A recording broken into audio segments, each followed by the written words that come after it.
बिस्मिल्लाहिर्रहमानिर्रहीम अस्सलाम वालेकुम स्टूडेंट्स। आज के वीडियो लेक्चर में हम स्टार्ट करने वाले हैं फंजाई लाइक प्रोटेस्ट। तो चलिए आज के वीडियो लेक्चर में थोड़ा बहुत पढ़ते हैं फंजाई लाइक प्रोटेस्ट के बारे में। तो हेडिंग हमारा हो जाएगा फंजाई लाइक प्रोटेस्ट। इसको डिटेल में डिस्कस करने से पहले हम ये डिस्कस करते हैं कि ये फंजाई लाइक प्रोटेस्ट जो हैं ये ऑर्गेनिज्म किंगडम फंजाई में क्यों इंक्लूड नहीं किए गए हैं। तो इसका आंसर ये है कि फंजाई लाइक प्रोटेस्ट जो हैं इन ऑर्गेनिज्म में कुछ ऐसे करेक्टर भी पाए जाते हैं जो कि फंजाई के साथ मैच करते हैं, लेकिन इनके अंदर कुछ ऐसे करेक्टर भी हैं जो कि फंजाई के साथ मैच नहीं होते। तो इस बिना पे इनके अंदर ऐसे करेक्टर हैं जो कि फंजाई के साथ मैच नहीं होते, तो इसी वजह से इनको किंगडम फंजाई से निकाल के इनको कहाँ पे रखा गया है, किंगडम प्रोटेस्टा में रखा गया है। ठीक है, वो करेक्टर कौन से हैं? तो फर्स्ट वन, वो सिमिलर करेक्टर जो है जो कि फंजाई के साथ मैच होते हैं वो है fruiting body formation. Fungi like protest जो है ये फ्रूटिंग बॉडी बनाते हैं और फ्रूटिंग बॉडी ट्रू फंजाई में भी बनती है। इसके अलावा ये हेटेरोट्रोपिक इन नेचर होते हैं और फंजाई भी कैसे होते हैं, हेटेरोट्रोपिक इन नेचर होते हैं। और थर्ड वन जो है, इनमें फूड की स्टोरेज ग्लाइकोजन की फॉर्म में होती है और फंजाई में भी फूड स्टोरेज ग्लाइकोजन की फॉर्म में ही होती है। तो ये तीन ऐसे कैरेक्टर हैं जो कि फंजाई के साथ मैच होते हैं। ये तीन कैरेक्टर फंजाई लाइक प्रोटेस्ट में भी मौजूद है और ट्रू फंजाई में भी मौजूद है।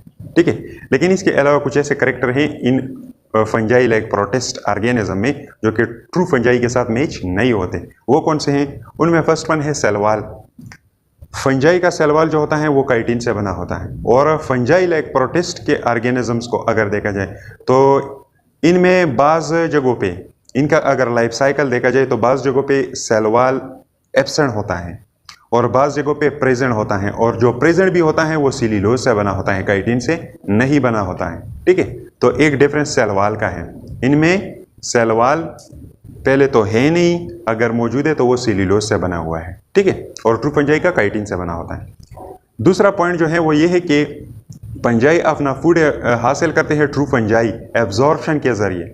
और एब्जॉर्प्शन कैसा प्रोसेस है?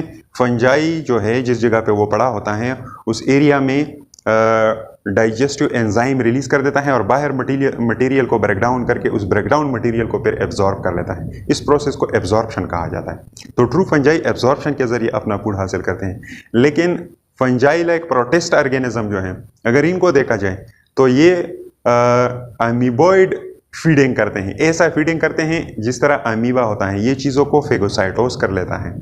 फंजाई लाइक प्रोटेस्ट क्या करते हैं, ये फूड पार्टिकल को, बैक्टीरिया को, यीस्ट वगैरह जो हैं इनको फेगोसाइटोस कर देता है, फेगोसाइटोस। ठीक है, तो ये फेगोसाइटोसिस के जरिए अपना खुराक हासिल करते हैं फंजाई लाइक प्रोटेस्ट, और ट्रू फंजाई जो है वो एब्जॉर्प्शन के जरिए अपना खुराक हासिल करते हैं। तो ये दो जो है ऐसे डिफरेंस है इनके अंदर जो कि ट्रू फंजाई के साथ मैच नहीं होते। तो उम्मीद है ये पॉइंट समझ में आ चुके होंगे। अब आगे जाते हैं। ठीक है, तो इस बिना पे इन करेक्टर की वजह से फंजाई लाइक प्रोटेस्ट को किंगडम फंजाई में इंक्लूड नहीं किया गया है, वहां से इनको निकाला गया है और ये इनको रखा गया है किंगडम प्रोटेस्टा में। ओके, अब ये फंजाई लाइक प्रोटेस्ट जो है इनको दो ग्रुपों में तकसीम किया गया है। फर्स्ट वन ग्रुप जो है वो है मैक्सोमाइकोटा। ठीक है, मैक्सोमाइकोटा का एक मेंबर है जिसका नाम है स्लाइम मोल्ड। ये क्या है? स्लाइम मोल्ड मैक्सोमाइकोटा का एक मेंबर है। मैक्सोमाइकोटा एक ग्रुप है। ये स्लाइम मोल्ड जो है ये दो फॉर्म में पाया जाता है। एक होता है प्लाज्मोडियल स्लाइम मोल्ड और दूसरा फॉर्म इसका होता है सेलुलर स्लाइम मोल्ड। हम यहाँ पे क्या पढ़ेंगे, हमारा मेन फोकस होगा प्लाज्मोडियल स्लाइम मोल्ड के ऊपर, क्योंकि हमारे बुक में ये दिया गया है, और सेलुलर स्लाइम मोल्ड को हम किसी अनदर वीडियो लेक्चर में शूट करवाएंगे। ठीक है, तो ये हो गए स्लाइम मोल्ड के फॉर्म। ये स्लाइम मोल्ड फंगस जो है इसको ये नाम इस तरह क्यों दिया गया है? स्लाइम कहा जाता है कीचड़नुमा और मोल्ड कहा जाता है फंगस को। तो इसको अगर देखा जाए तो ये एक कीचड़नुमा फंगस होता है। ठीक है, नेक्स्ट देखो, इनके डिस्कस करते हैं जर्नल कैरेक्टरिस्टिक। और जर्नल कैरेक्टरिस्टिक में पहला कैरेक्टर है हैबिटेट। ये स्लाइम मोल्ड कहाँ पे रहता है? ठीक है, तो ये रहता है डेम्प सॉइल, नमदार मिट्टी के अंदर, रूटिंग लॉग्स, सड़े हुए लकड़ी के टुकड़ों के ऊपर, रूटिंग लीव्स, सड़े हुए पत्तों के ऊपर, टर्फ कहा जाता है घास को, लान कहा जाता है चमन को। तो चमन के अंदर जो घास वगैरह होता है उसके ऊपर भी ये बाज़ औक़ात पड़ा होता है। वहाँ पे ये पाया जाता है। और ये घास, चमन के घास के ऊपर इसका पाया जाना मोस्ट कॉमन, ये ज़्यादा होता है, बहुत ज़्यादा आम होता है, ठीक है। और इस स्लाइम मोल्ड का अगर स्ट्रक्चर देखा जाए इस घास के अंदर, तो ये या तो येलो कलर का होता है, ऑरेंज कलर का होता है, पर्पल कलर का होता है, मुख्तलिफ कलर्स का ये हो सकता है, ठीक है। और इसका अरेंजमेंट अगर देखा जाए तो ये एक बाल लाइक होता है, बाल लाइक स्ट्रक्चर होता है स्लाइम मोल्ड का, और ये पड़ा होता है रूटिंग लॉग्स के ऊपर, रूटिंग लीव्स के ऊपर, या चमन का जो घास होता है उसके ऊपर मोस्ट कॉमन मौजूद होता है, या वहाँ पे ये पड़ा होता है, या आप लोग कहें वहाँ पे ये रहता है, ठीक है। तो ये हो गया हैबिटाट। अभी इसके बाद नेक्स्ट वन देखो, प्लाज्मोडियम। ये प्लाज्मोडियम क्या है? ये प्लाज्मोडियम वो प्लाज्मोडियम नहीं है जो मलेरिया वाला है, जो मलेरिया काज करता है। आगे हम लाइफ साइकिल में डिस्कस करेंगे कि इसको ये प्लाज्मोडियम का नेम क्यों दिया गया है, ठीक है। यहाँ पे भी इसको थोड़ा सा डिस्कस करते हैं कि प्लाज्मोडियम क्या होता है। प्लाज्मोडियम जो है ये एक मास होता है जिसके अंदर बहुत सारे न्यूक्लियाई पड़े होते हैं। एक अमीबा लाइक मास होता है स्लाइम मोल्ड का। स्लाइम मोल्ड का अगर लाइफ साइकिल देखा जाए तो लाइफ साइकिल में एक अमीबा लाइक मास होता है जो मल्टी न्यूक्लिएटेड होता है और बहुत बड़ा होता है। इस स्ट्रक्चर को हम नाम देते हैं प्लाज्मोडियम। और इसको ये प्लाज्मोडियम नेम इसको क्यों दिया गया है? ये इसलिए क्योंकि प्लाज्मोडियम का अगर लाइफ साइकिल देखा जाए तो उसमें वो ओकाइनिट सेल्स जो थे वो जब डिवाइड होने लगते हैं तो एक बहुत बड़ा क्या बनाते हैं, एक लार्ज कोलोनी लाइक स्ट्रक्चर बना देता है जिसको हम नाम देते हैं ओसिस्ट। उसको ओसिस्ट कहा जाता है। और उस ओसिस्ट में क्या होते हैं, बहुत सारे सेल्स पड़े होते हैं। तो यहाँ भी सेम उसी तरह का ही कंडीशन है, इसलिए इसको इस तरह ये नेम दिया गया है। आगे प्लाज्मोडियम का स्ट्रक्चर आप लोग डिटेल में लाइफ साइकिल में देखेंगे, फिर मजीद समझ में आ जाएगा, ठीक है। तो प्लाज्मोडियम क्या है? इट फॉर्म अ लार्ज, ये स्लाइम मोल्ड बनाता है एक बड़ा डेप्लॉयड मल्टी न्यूक्लिएटेड अमीबॉइड मास कॉल्ड प्लाज्मोडियम, ठीक है। और इस प्लाज्मोडियम के लिए दूसरा नेम यूज होता है सुपर सेल, ठीक है। अच्छा, अब इसके बाद नेक्स्ट वन देखो, एनिमल लाइक। ये प्लाज्मोडियम जो है बाज़ औक़ात ये अपने आप को एनिमल लाइक शो करता है। वो कैसे? Animal like in their vegetative stage of life. जब इनका वेजिटेटिव स्टेज ऑफ लाइफ होता है, vegetative stage means growth and feeding stage जो होता है स्लाइम मोल्ड का, वो स्टेज जिसमें स्लाइम मोल्ड क्या करता है, अपना ग्रोथ करता है और फीडिंग करता है, खुराक वगैरह खाता है, उस स्टेज को हम नाम देते हैं वेजिटेटिव स्टेज। तो वेजिटेटिव स्टेज में ये एनिमल लाइक बिहेव करता है। एनिमल लाइक कैसे बिहेव करता है? ये अमीबा की तरह चीज़ों को क्या कर देता है, पेगोसाइटोस कर देता है। और अमीबा क्या है? एक एनिमल लाइक प्रोटिस्ट है, ठीक है। अमीबा एक एनिमल लाइक प्रोटिस्ट है और सेम अमीबा की तरह ही ये क्या करता है, फीडिंग वगैरह करता है। किस स्टेज में? वेजिटेटिव स्टेज ऑफ लाइफ में। तो ये हो गया एनिमल लाइक खूबी। इसके बाद नेक्स्ट वन देखो, फंजाई लाइक। और बाज़ औक़ात ये अपने लाइफ साइकिल में फंजाई लाइक एक्ट करता है। वो कैसे?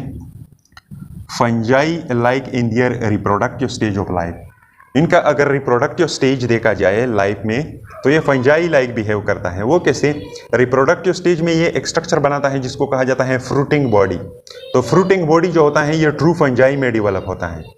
तो स्लाइम मोल्ड का जो रिप्रोडक्टिव स्टेज ऑफ लाइफ है उस दौरान ये क्या करता है, फ्रूटिंग बॉडी की फॉर्मेशन करता है। तो इसलिए ये फंजाई लाइक बिहेव करता है। नेक्स्ट वन देखो, फेगोसाइटोसिस। ये क्या करता है, चीज़ों को फेगोसाइटोस करता है। They feed food particle by phagocytosis. ये बैक्टीरिया को, फूड पार्टिकल को, यीस्ट जो होते हैं यीस्ट सेल्स, उनको ये क्या करता है, फेगोसाइटोस कर देता है। नेक्स्ट वन देखो, फ्रूटिंग बॉडीज। ये फ्रूटिंग बॉडीज जो होते हैं ये आगे आप लोग लाइफ साइकिल में मज़ीद डिटेल के साथ देखेंगे, फिर और समझ में आ जाएगा मज़ीद। लेकिन यहाँ पे थोड़ा सा इसको टच देते हैं। फ्रूटिंग बॉडी क्या होते हैं? An unfavourable condition. जब अनफेवरेबल कंडीशन होता है तो स्लाइम मोल्ड के अंदर बनता है एक स्ट्रक्चर जिसको कहा जाता है फ्रूटिंग बॉडी। इसका डिटेल आगे हम डिस्कस करते हैं। नेक्स्ट वन है spore formation inside fruiting body. ये फ्रूटिंग बॉडी जो बनती है स्लाइम मोल्ड के अंदर, हैप्लॉइड स्पोर इज फॉर्म्ड। इसके अंदर हैप्लॉइड स्पोर्स बनते हैं मियोसिस के थ्रू। और स्पोर्स क्या होते हैं? These are cells which have the ability to reproduce. ऐसे सेल होते हैं जिनके अंदर रिप्रोडक्शन की एबिलिटी होती है, उनको स्पोर्स कहा जाता है। नेक्स्ट वन पॉइंट देखो, जाइगोट फॉर्मेशन, इनके अंदर जाइगोट फॉर्मेशन होता है। गैमिट्स जो होते हैं मेल और फीमेल गैमिट, ये आपस में कंबाइन हो जाते हैं, आगे हम लाइफ साइकिल में देखेंगे, और जाइगोट बनता है। जाइगोट जो होता है उसमें फर्दर माइटोसिस होने लगता है और उससे एक स्ट्रक्चर बनता है जिसको प्लाज्मोडियल स्लाइम मोल्ड कहा जाता है। ठीक है, आप लोग प्लाज्मोडियम कहें या प्लाज्मोडियल स्लाइम मोल्ड या सिंपली आप लोग कहें स्लाइम मोल्ड। तो ये हो गए स्लाइम मोल्ड के जर्नल कैरेक्टरिस्टिक। अब आगे जाते हैं और इसका लाइफ साइकिल डिस्कस करते हैं। तो यहाँ पे हमने एक डायग्राम बना दिया है, इसके जरिए इसका लाइफ साइकिल डिस्कस करते हैं। तो यहाँ से स्टार्ट लेते हैं। ये देखो, ये एक अमीबॉइड लाइक मास है और इसके अंदर बहुत सारे छोटे छोटे न्यूक्लियाई मौजूद है। These are called nucleus. ये क्या है, एक हो गया है न्यूक्लियस। ठीक है, तो इसके अंदर बहुत सारे न्यूक्लियाई होते हैं। ठीक है, और ये सेल जो है, ये एक सेल है जिसके अंदर मल्टीपल न्यूक्लियाई है और ये सेल होता है डेप्लॉइड। ये डेप्लॉइड इन नेचर होता है। ठीक है, इसके ऊपर एक स्ट्रक्चर बनने लगता है जिसको कहा जाता है fruiting body during unfavourable condition. जब ड्राई कंडीशन हो और अनफेवरेबल कंडीशन हो तो उस दौरान इसके ऊपर एक स्ट्रक्चर बनता है जिसको कहा जाता है फ्रूटिंग बॉडी। ये स्ट्रक्चर कहलाया जाता है फ्रूटिंग बॉडी। इस अमीबॉइड लाइक मास के ऊपर एक डंडानुमा स्ट्रक्चर बनता है, this one is called stalk. इसको कहा जाता है स्टाल्क। स्टाल्क मीन्स डंडी। और इसके ऊपर एक और राउंडेड बाल लाइक स्ट्रक्चर बनता है जिसको कहा जाता है फ्रूटिंग बॉडी। तो ये हो गया फ्रूटिंग बॉडी। तो ये फ्रूटिंग बॉडी जो है, इसके लिए दूसरा नाम स्पोरेंजियम भी यूज होता है, स्पोरेंजियम।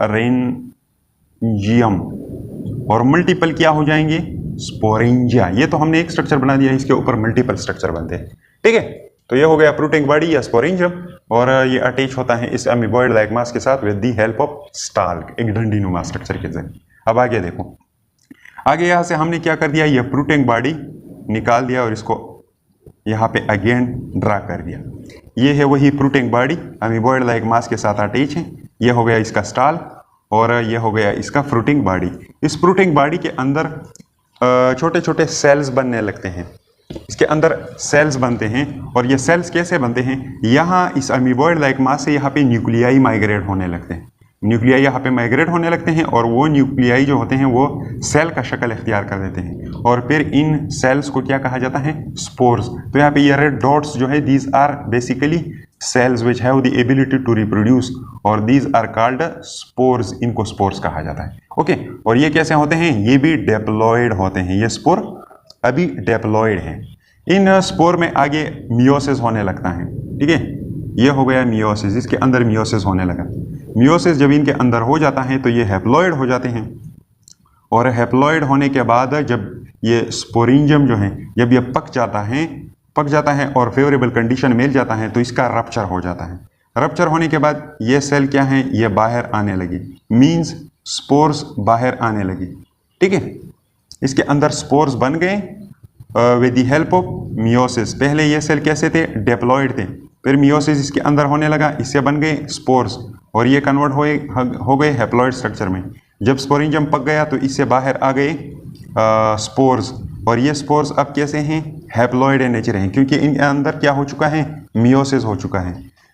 तो यहाँ से हमने एक स्पोर्स उठा दिया और इसका स्ट्रक्चर थोड़ा सा एनलार्ज कर दिया। तो स्पोर को अगर देखा जाए तो इसके अंदर क्या होता है, एक हार्ड कवरिंग इसके इर्द गिर्द होता है और ये स्पाइनी भी होता है। ये हार्ड कवरिंग जो है ये बचाता है इस स्पोर्स को। इसके अंदर एक सेल मौजूद है। ठीक है, इसके अंदर एक हैप्लॉइड सेल मौजूद है इस स्पोर के अंदर और इसके इर्द गिर्द एक कवरिंग है। तो ये कवरिंग इसको बचाता है हार्श कंडीशन से उस अंदरूनी सेल को। ठीक है, जो कि आगे गैमेट फॉर्मेशन में हेल्प देगा। तो ये हो गया स्पोर। ये कैसा है, हैप्लॉइड है। अब ये स्पोर जो है, जब फेवरेबल कंडीशन आ जाती है तो इससे बाहर निकलता है एक सेल। ठीक है, तो ये सेल भी कैसे होता है, ये भी हैप्लॉइड होता है। ये सेल दो तरह का हो सकता है, या तो ऐसे होगा या तो ऐसे होगा।